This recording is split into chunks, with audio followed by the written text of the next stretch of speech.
Hello, and welcome to the monthly meeting for RunJumpDev for this lovely hot July.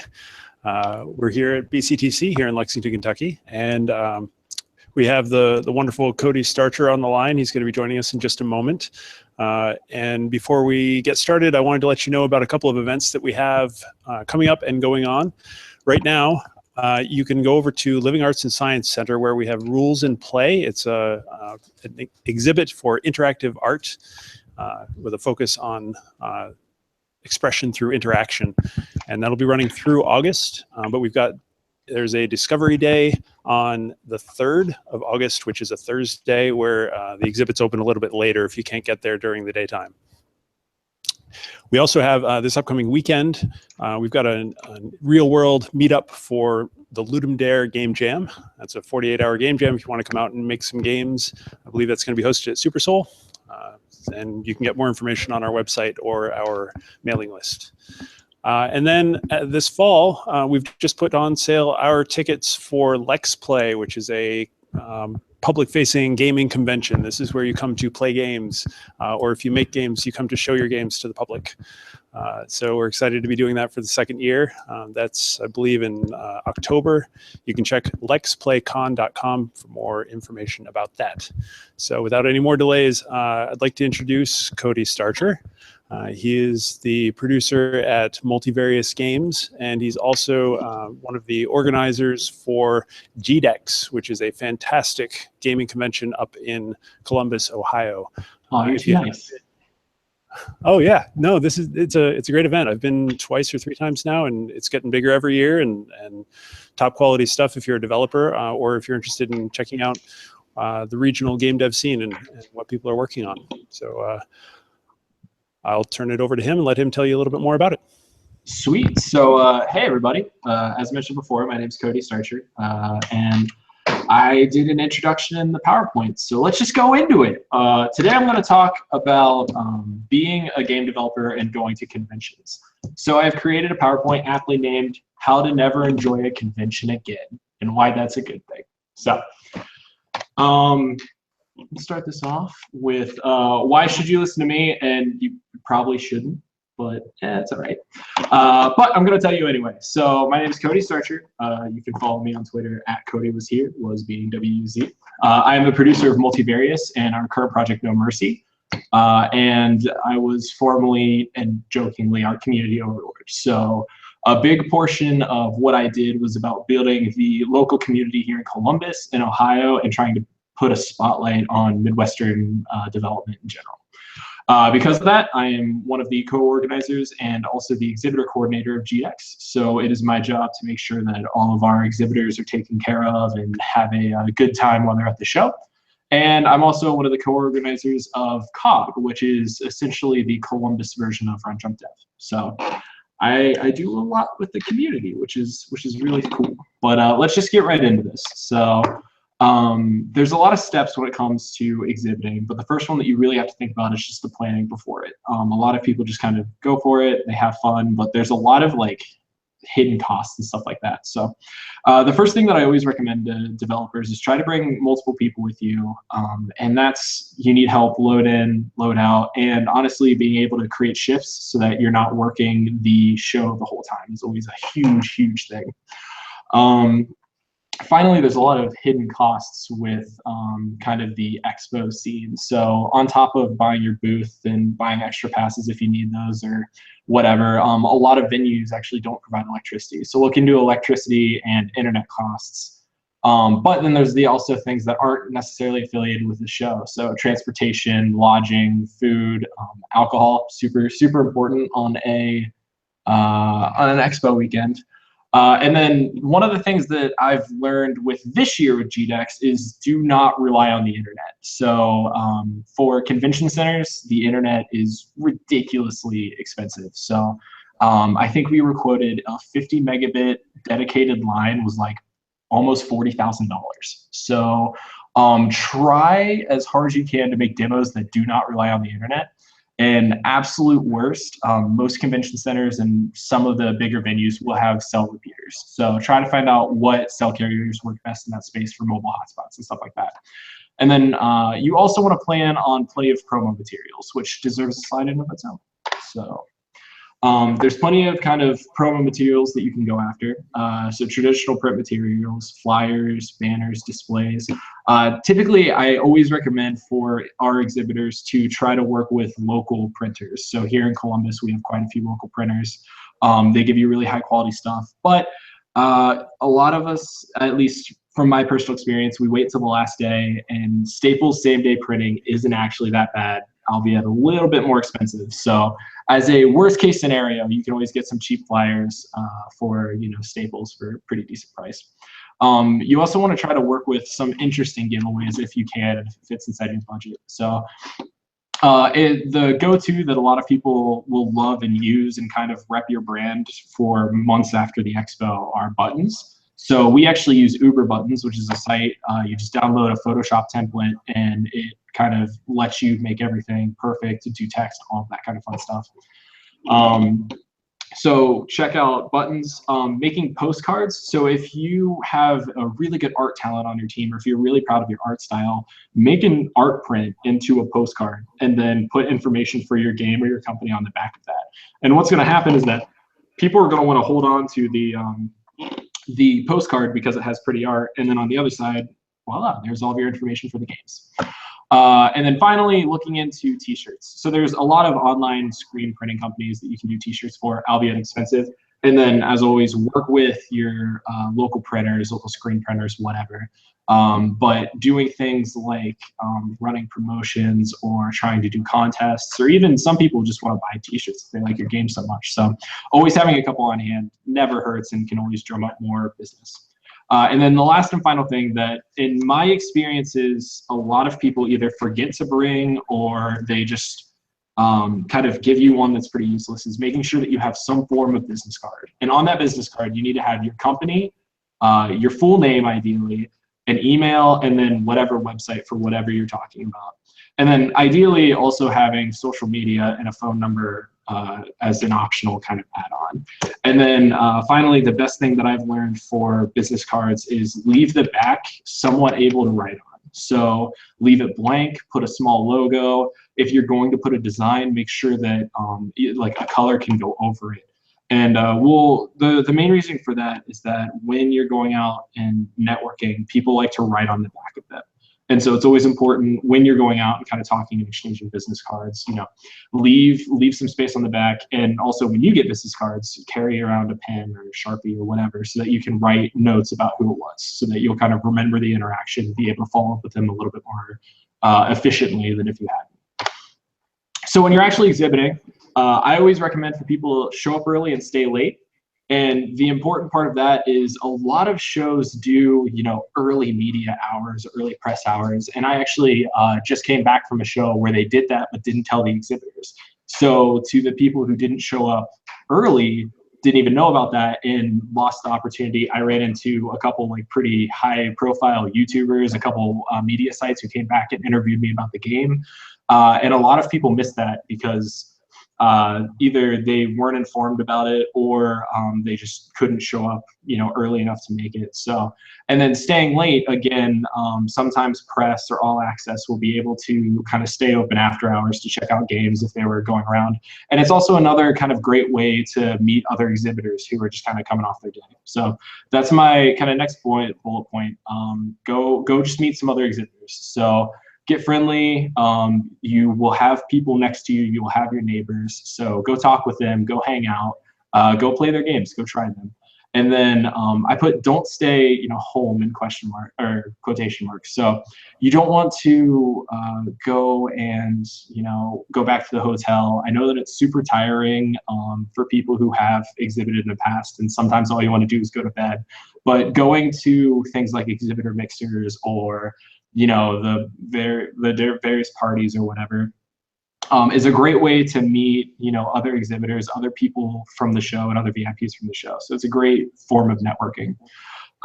Always bring a notebook and have a notebook on you in your booth whenever you're presenting your stuff so that you can take notes on, bug reports, game design ideas. Maybe somebody's playing the game like you would have never imagined, and now you want to try to create designs around that.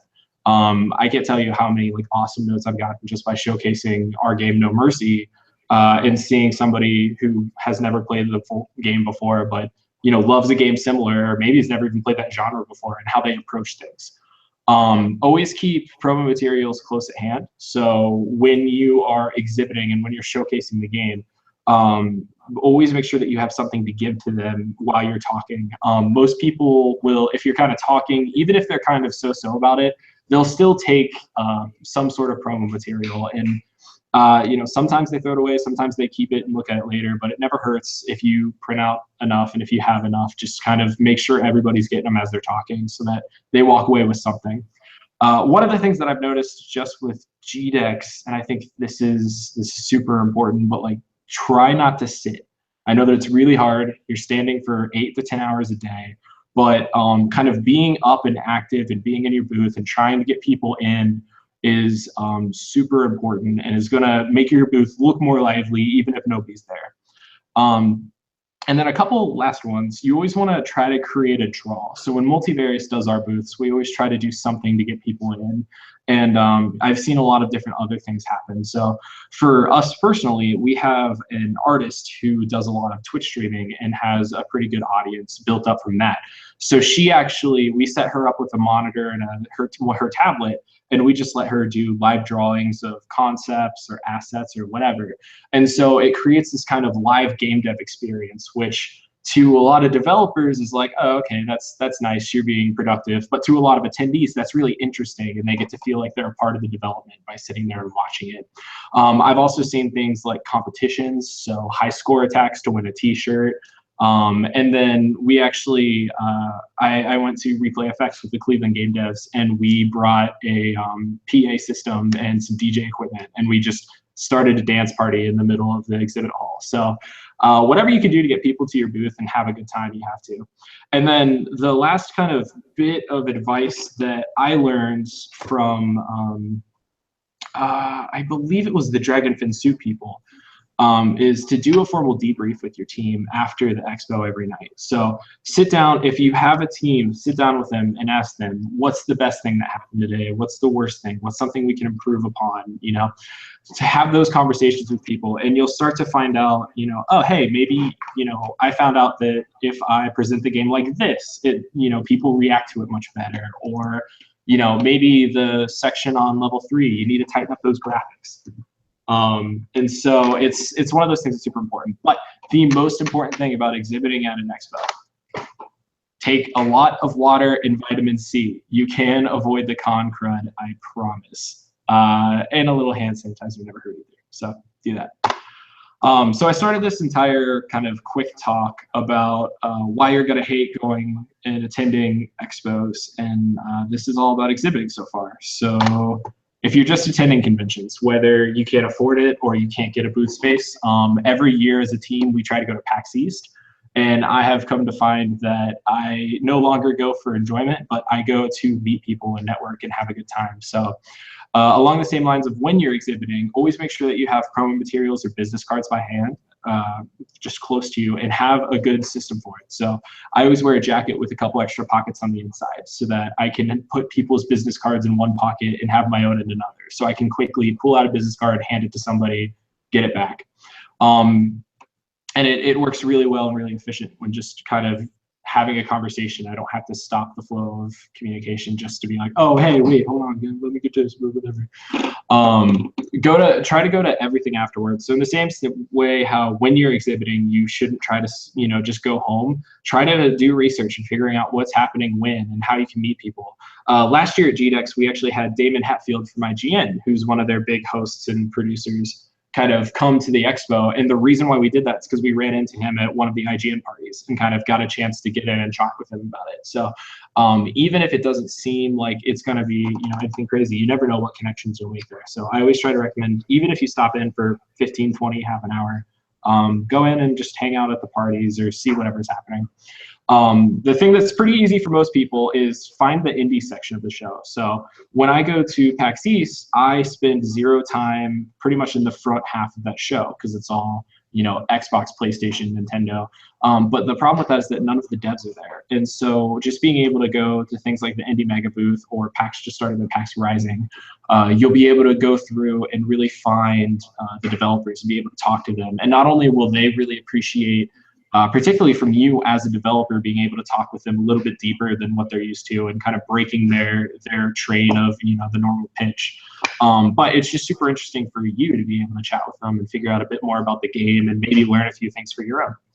And then the most important question is, do you have a business card? Ask that to every person that you meet, just anybody, if they have a business card, because you'd be surprised kind of how many people do and how well those works just with follow-ups or whatever. And then when you get that business card, like I mentioned earlier, try to look for a place that you can write a note. So I always put little things like talked about how they had 2 cats, talked about, the fact that, they had long hair or whatever. Just something that if you want to follow up and kind of keep communications and really keep this network going, that you can have something as just kind of a little thing so that they remember you easier. And then I always recommend at least bring black and silver, because you can write on pretty much any surface with a black and silver Sharpie. And then if you have a preferred color, bring that as well. And then the last thing is to just kind of go enjoy yourself, go play some games, go have fun, and just have a good time. So. And with that, I get to do my quick pitch about GDEX. So again, it's a spotlight of kind of local game talent from across the Midwest. And this is why we need you guys. We need more awesome developers. We want more people from the Midwest. I know that unfortunately we collided with Let's Play last year because we got bumped from our date, but we've got a good month. And so we want to see some awesome Kentucky devs out in Columbus. So setup is on September 29th, and the expo goes from September 30th to October 1st in Columbus, Ohio. And then we actually have some pretty awesome speakers lined up this year and people to kind of meet and network with. So we have Jesse Cox coming in, who's a popular YouTuber. We have somebody from PlayStation and Blizzard coming in, the executive director of Global Game Jam, and then the McElroys from My Brother and Brother and Me. We get Travis and Justin are coming in. So a lot of really cool people kind of hanging out. So if you have any questions or are interested in any of that, you can go to www.thegdex.com/apply to do that, or you can go to www.thegdex.com and get your tickets there. So with that being said, that is my much quicker than I expected presentation about kind of roughly exhibiting and all that kind of stuff. So now it's you guys' turn. So I'm going to turn this off, maybe. Oh God. Yeah. Okay. Are we good? See stuff? Yeah. Yeah, sweet. So yeah, that's everything. So I'm kind of here for you guys now. Again, I'm the exhibitor coordinator at GDEX, so it's kind of my job to answer a lot of the tough questions. So hopefully I can help you guys out as well. So yeah, let me know what you got. Could you start off? Could you tell us a little bit about the history of GDEX and like how it came to be and how it's grown? Yeah, for sure. So GDEX started in 2013. So this is actually our 5th year. So this is GDEX 5. And it actually started out as OGDE, some of you guys may remember. So it was originally stood for the Ohio Game Development Expo. And it was one of those things where the first year we just threw it at the Ohio Union at the Ohio State University. And we thought, hey, if we could get 50 people to come to this thing outside of us, it's a success and we'll feel good about it. We can kind of go the next year. So we kind of fast forward, right before the event happened, there was an explosion of exhibitors and speakers who wanted to come, and ticket sales skyrocketed. And so we pushed it back a couple months to be able to kind of move up and get a better venue and all that kind of stuff. And when it was all said and done, we had a day of over 30 exhibitors and 750 attendees, which was much more than we expected. It was super awesome. So, and then as some of you guys may know, after our first year, we moved it to COSI because there was a COSI rep who came to the original expo and thought, this is awesome, we need to have it here. So year 2, we moved to COSI and brought in about 1,400 people. Year 3, we stayed at COSI and brought in around 2,400 people. And then last year for year 4, as I mentioned earlier, we kind of got bumped to Halloween weekend. We conflicted with Let's Play and stuff, but we still had a pretty awesome event. Over 100 developers came and over 2,600 attendees. So we've been growing, and now we've kind of unfortunately outgrown COSI. So the exciting thing is that now we're moving to the convention center. So we'll be in a much more better place to exhibit and kind of be a part of things, as well as kind of just a more exciting platform. We're not gonna have to send people to 18 different floors in order to find the right room to go to and all that kind of fun stuff. So yeah, we're super excited for this year. It's year 5. We're bringing in, like I mentioned earlier, some of like the biggest guests that we've ever brought before. And we're just hoping to get some awesome game developers to come join us. Oh, speaking there, I don't grab your mic, I take this one. Ooh. Hi, how you doing, Cody? How's it going? I'm all right, sir. How are you? I'm not too bad. I'm happy that I'm here and kind of chatting. This is a good time. I guess my question was, you said that we're very, I've actually experienced it. I've actually experienced with it and everything, so I completely understand that, how the difficulties of running a booth and being part of the team and trying to make sure everything runs smoothly. For sure. I guess one of my questions was, I guess you might have mentioned that you said that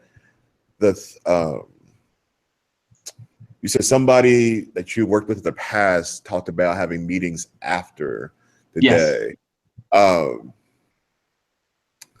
So in your experience, that has worked out to work out pretty well? Yeah, it's been really awesome. So, and the shows that we typically run, the last show we did, we had 6 people on our team able to go. So it was really cool because we had 2 teams of 3 kind of doing the first half of the day and the last half of the day. And so at the end of the day, we'd all kind of get together and we would kind of talk about what happened. So in that certain scenario, we talked about one good thing from the day and one thing that could be improved on, or that, you know, we've kind of learned and what we can do better the next day, right? And so what that does is it starts really good conversations just with the team about, oh, hey, yeah, you know, for example, my answer for that was that we actually had somebody kind of cosplay one of our characters for that day. And that was just super awesome and super cool. And, you know, people were like, oh, that's really cool. What, you know, what can we do about this? Like, we have people who want to cosplay. Maybe we can release, you know, turnarounds for our characters, so that's easier for that. Or we had, you know, really good feedback about how, you know, hey, one of our characters, it feels really good, but it's really hard to aim. So maybe we can do this, this, and this. And so we kind of sat and had like a 15-minute conversation about what are the different things that we can do to kind of help this character feel better. And we were bringing in even people who typically aren't a part of those conversations in our typical day-to-day. So, you know, we had our 3D artist and concept artist being like, well, what if we tried this to make it feel better? And so it's a good platform to get a lot of different thoughts and ideas. And yeah, it's typically gone really well. So it just starts a good conversation about the expo and your product. Yeah. Also, thank you for that. Follow-up question. Would you suggest it's best to create roles for people that are on the team during expos, or is it best for everybody to be trained in doing everything that's necessary if that person that is not there anymore leaves and or anything else that happens? Do you suggest it be best to train everybody in making sure they can actually take on a new role?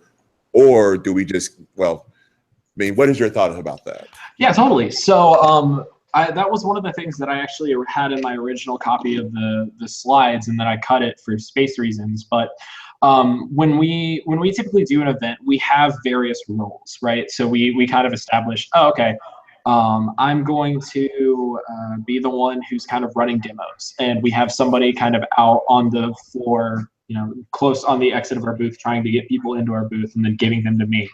And so I think it is important to establish roles in just a sense of like, hey, here's something easy. You know, you're going to give out flyers, and you're going to run the demos, and you're going to kind of walk people through how the game is played.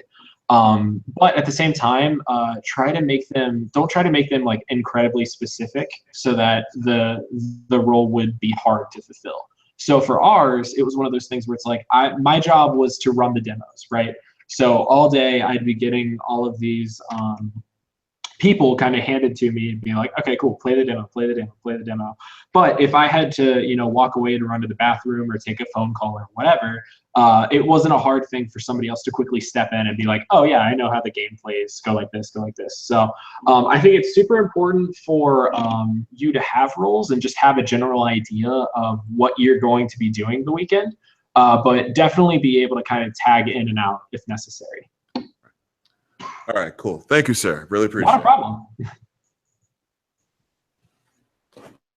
We got another. Cool.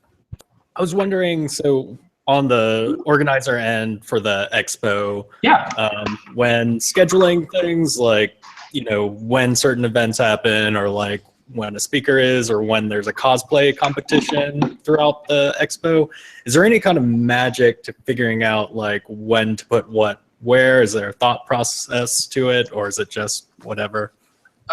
It's definitely a thing. So typically for GDEX, we take all of our kind of speakers and we throw them into an Excel sheet and just kind of have, okay, when do we think, we kind of divide it by room first. So like, okay, does this person, are they going to be a big draw? Should we put them in like our main theater? Do they want more of a workshop environment? So we'll kind of classify them based on where we think they're best suited as a venue. And then we just kind of randomly throw them into our schedule and then adjust around with the idea of you never want kind of two of the same things happening at once. So for example, you wouldn't want like a talk about, two talks about programming at the same time, because that's going to split the audience for both of those. So trying to make sure that while you're creating it, so GDEX has 4 rooms. We have a main theater, and then we have 3 workshop areas. So typically in the main theater, we're doing something more kind of gaming culture related. So it's a bit more easier to process. It's not really a deep dive into anything. So it's something that kind of anybody off the street would be interested in. So, oh, hey, we're the McElroy brothers and we like to podcast, talk with us. And then we reserve our workshop rooms for, maybe an artist wants to talk about, creating assets in Maya, and a programmer wants to talk about, using netcode and making sure that your multiplayer game's good. And then we always have a really good sound design kind of team who's coming in. So maybe they'll come in and do like, an audio pitch contest where aspiring game musicians can submit music and get judged and kind of get prizes based off of that.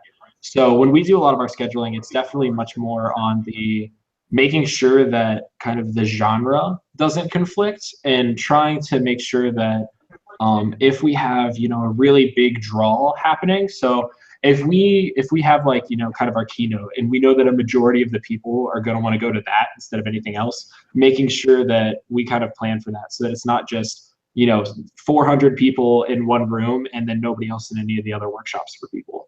So it's a weird balancing act that is a lot of magic, but I think it works pretty well. Thank you. Not a problem. Thank you. Yep.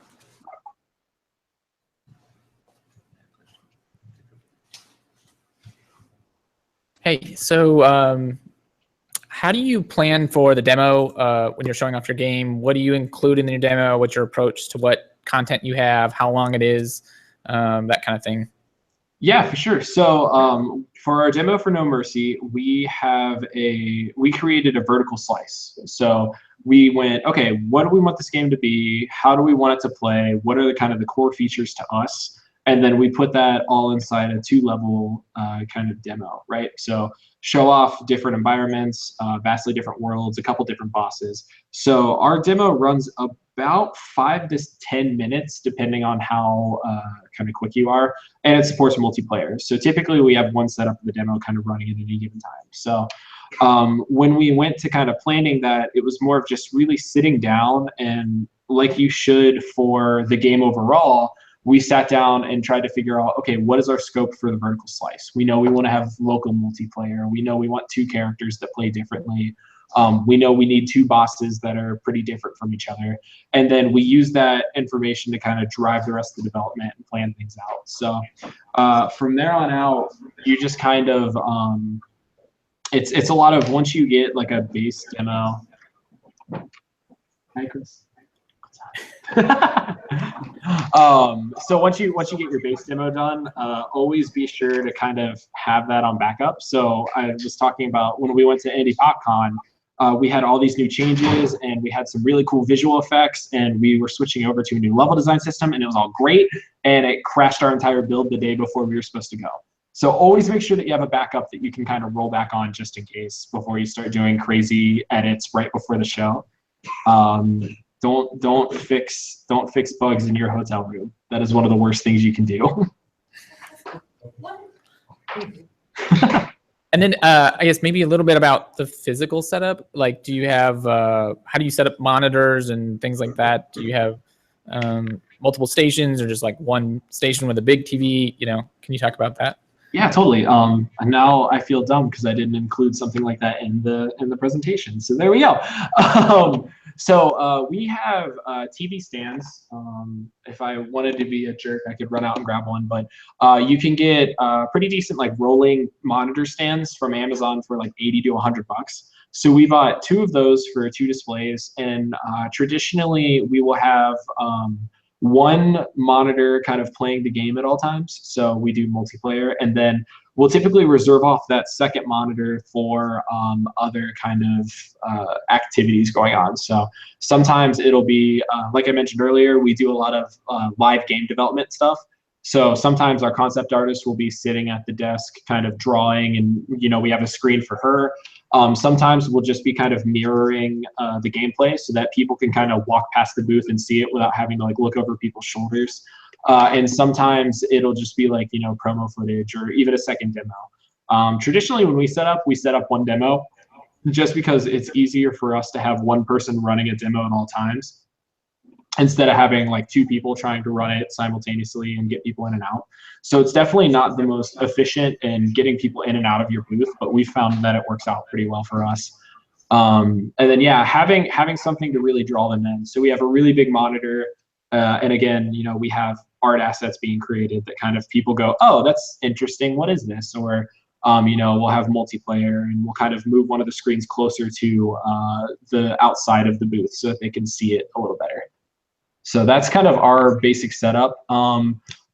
One of the things that I've noticed recently when you're planning for like shows and booths or whatever is a lot of people are actually using less and less like tables. So having like one table is pretty much all you need anymore to really efficiently run the game and the demo. So that's kind of interesting and cool. And we found ourselves doing the same thing compared to, you know, 2 or 3 that we've done in previous years. So yeah, typically a couple monitors, something to draw people in, and something for them to play the actual game on is our go-to. And then making sure that you have your promotional handouts or buttons or whatever on the ways out of your booth so that people can kind of grab those. And also people who just kind of want to run by and grab something because they're a little like too shy, or they maybe don't want to talk to the devs, or there's too many people there. So giving those people kind of, you know, a little, you know, bin to the corner that they can just grab while they pass is surprisingly effective as well. Cool, thanks. No problem. Okay, so I was kind of wondering, what's your opinion for audio setup for demoing a game? Do you prefer giant speakers, TV audio, headphones? What's your thought? Yeah, there's a lot of different thoughts with that. We've messed around with a lot. Unfortunately, our speakers on our monitors are broken, apparently. So we do a really bad job at showcasing our music, which we think is super good, and sound effects and stuff.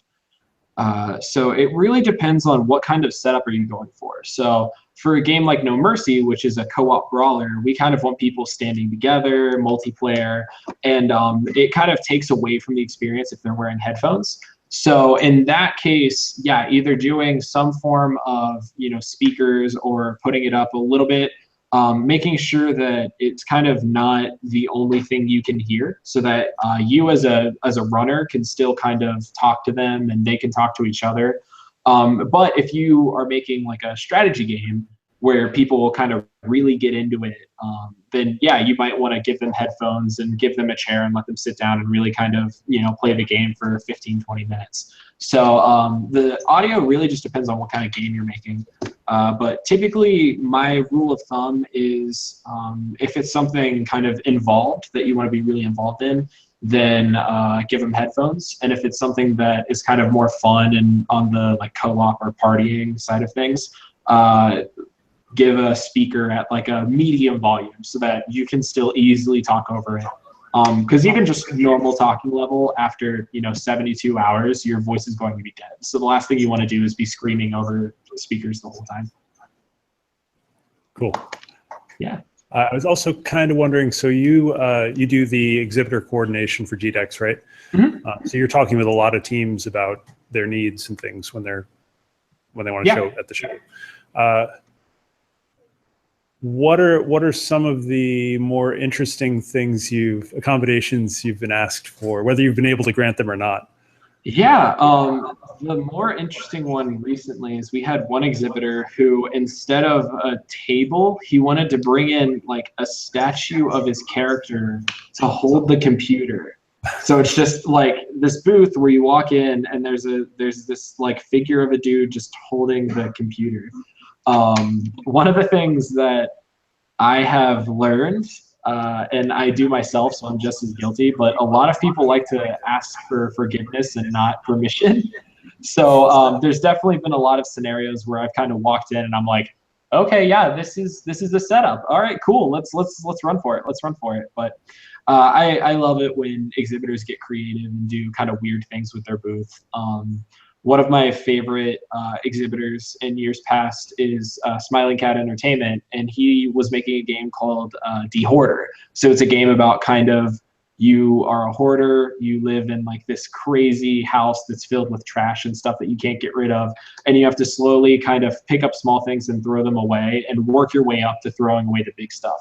So his booth for GDEX one year is he just went out into like a dollar store and just bought like $100 worth of crap, and then just had it thrown all over his desk so that people would kind of be surrounded in this hoarding environment.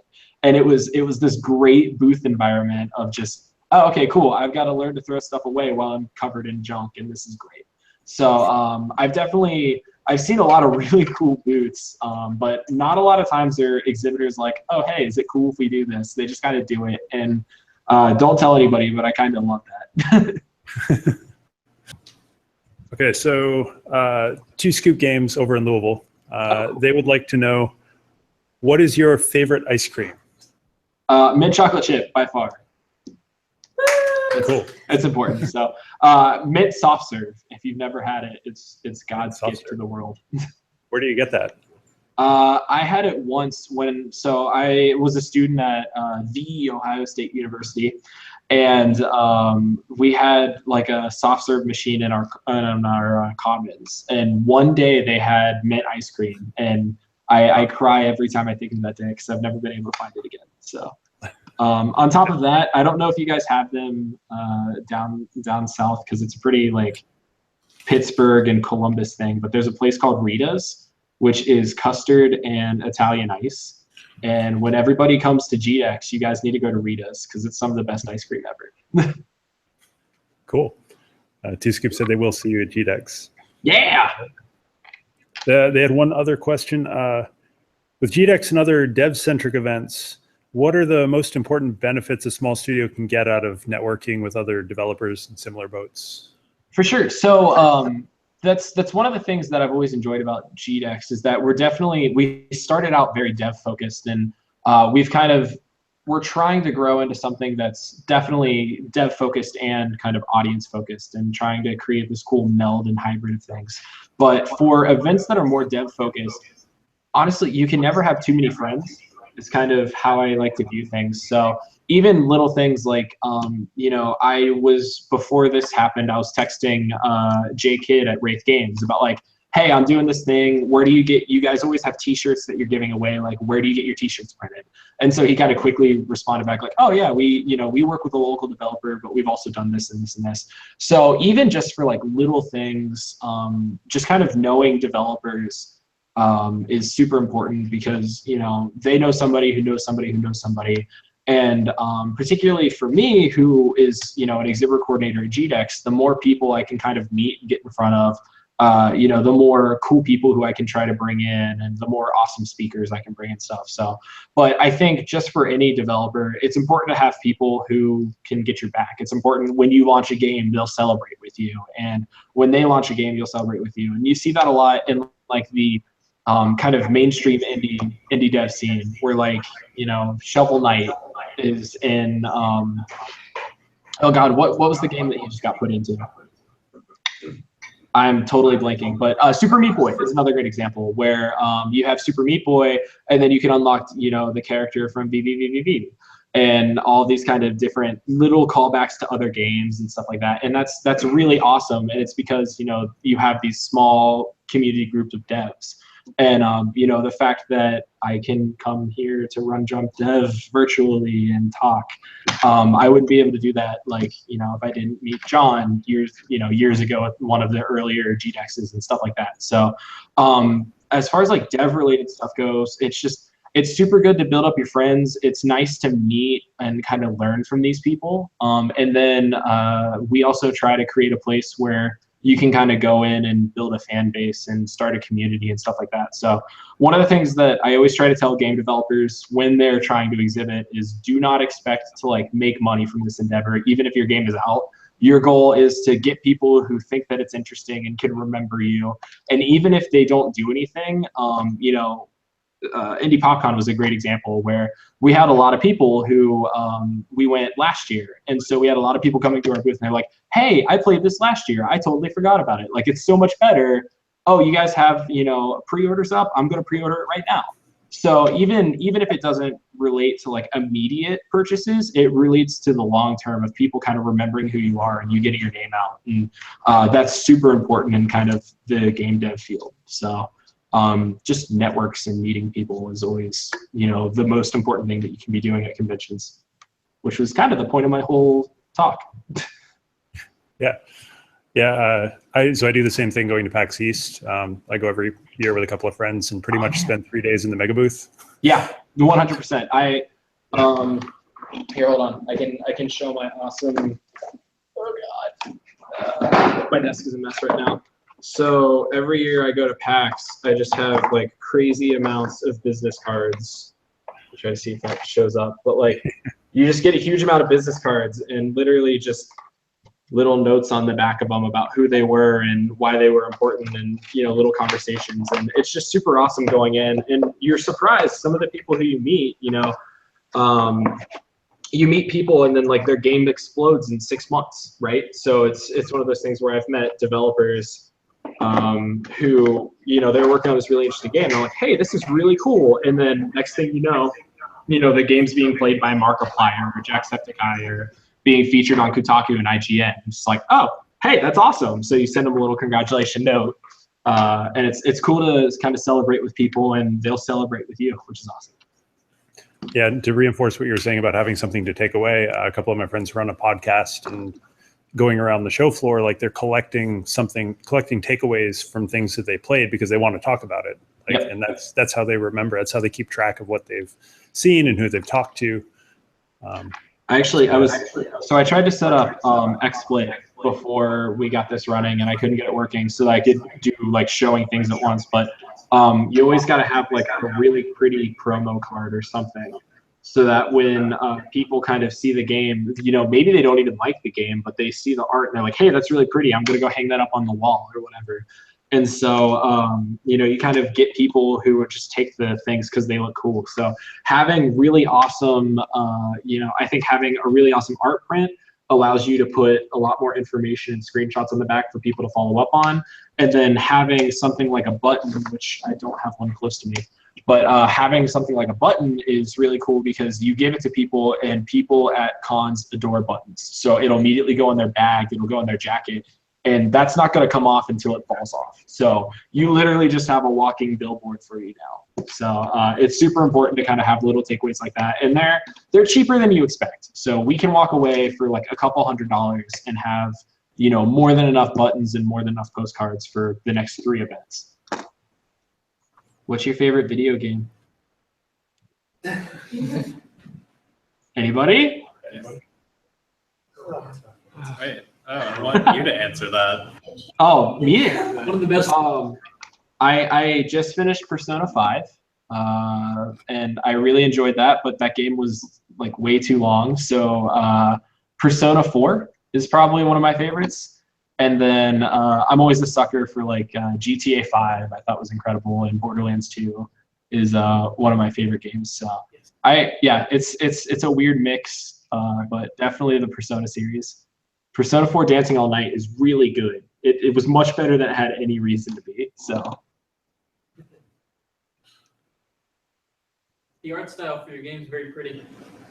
thank you. That was our concept artist is the lead for that game. And her original pitch was, I want to make a game that's really pretty and you kill a lot of stuff. So it has evolved significantly since that, but we're super happy with some of the things that we're doing to kind of keep the artistic vision, and the idea that you're playing and painting is kind of what we're going after now. So thank you.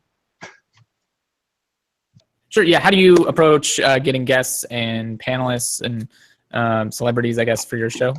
With absolutely no shame. If the cool thing, and for some people this is kind of hard, and I totally understand it, but if you have something that you're kind of really passionate about and you're proud of, it'll show through when you talk to people about it. So when we go and we talk to celebrities or whatever, it's a lot of like these little connections and a lot of luck, to be honest. So I mentioned earlier that we have Jesse Cox, who is he's got like I think over 1 million YouTube subscribers, or he's a pretty popular like YouTuber, and we just randomly got connected to him with from Brandon from the Cincinnati IGDA. Randomly emailed him. He emailed back. He's like, yeah, that sounds cool. Connect me. And so we had a call with him, and we're just like, yeah, we're in Columbus, Ohio. And he's like, oh, that's awesome. I used to teach in Columbus, Ohio. I have a lot of friends there. So like, that's how we got it, is that he was just like, oh yeah, no, that was a thing that I've done, and I want to go back and see friends. So little kind of weird things like that. And you'd be really, really surprised kind of how many people link back to the Midwest. So I've talked with people from Extra Credits who were from Chicago. The whole Markiplier bunch is from Cincinnati for the most part. And so, I think, what is it, Matt Pat from the Game Theorists is from Northern Ohio. So a lot of people kind of have these ties to the Midwest, and the only reason why they left is because they kind of had to. So the nice thing about what we're doing here is it's a callback. It's a call for them to kind of be like, yeah, I wish that we had this when I was, living in the Midwest, so I'm going to help out now. So yeah, it's a lot of like just being really passionate and a lot of not being afraid to like walk up to somebody who is like a big celebrity and being like, hey, are you this person? Like, I'd like to talk to you for a second. Have a card. Well, I think we're out of questions for you. Sweet. So to finish up, where can we find you online? So you can get me on my Twitter, at Cody Was Here. Otherwise, you can get me at, let's see here, go to the GDEX.com for all information about GDEX, or you can find GDEX on pretty much on Facebook and Twitter as the GDEX. So at the GDEX, facebook.com/the GDEX. You can follow Multivarious at multivarious.com, which our site is actually just went down for a new remodel. So, but if you go on there, you can find our pre-order link for No Mercy, which is up on BackerKit. And you can also find our Facebook and Twitter, which is just Multivarious. So at Multivarious/Multivarious. And then be sure to just kind of check out some of the crazy stuff happening here in the Midwest. So. Cool. Thank you so much. No problem. Thanks for having me.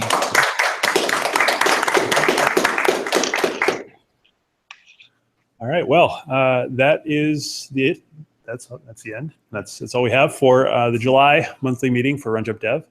Again, we've got 3 events. We've got Rules and Play happening over at Living Arts and Science Center with the Discovery Day, Thursday, the 3rd of August. We've got Ludum Dare coming up this weekend if you want to make some games. Super Soul Studio will be hosting, and you can find more information at runjumpdev.org. And we've got Lex Play, our own convention, kind of like GDEX, but like much smaller. That's happening its 2nd year this fall in August. You can find lexplaycon.com for more information. I'm super excited to go this year. What's that? I'm super excited to go this year. Yeah, it'll be great to finally not be in conflict, so we can come up and see you and you guys can come down and see it. And if you're ever interested in saying hi to us, we have weekly meetups over at Awesome Inc. downtown on Main Street every Tuesday night. We get going around 6:30 or 7 p.m. Come out and say hi. Bring something you're working on, or you got questions about game dev. We've got lots of friendly faces to say hi and find what we've got. So we'll sign off till next month. See ya. Bye, everybody.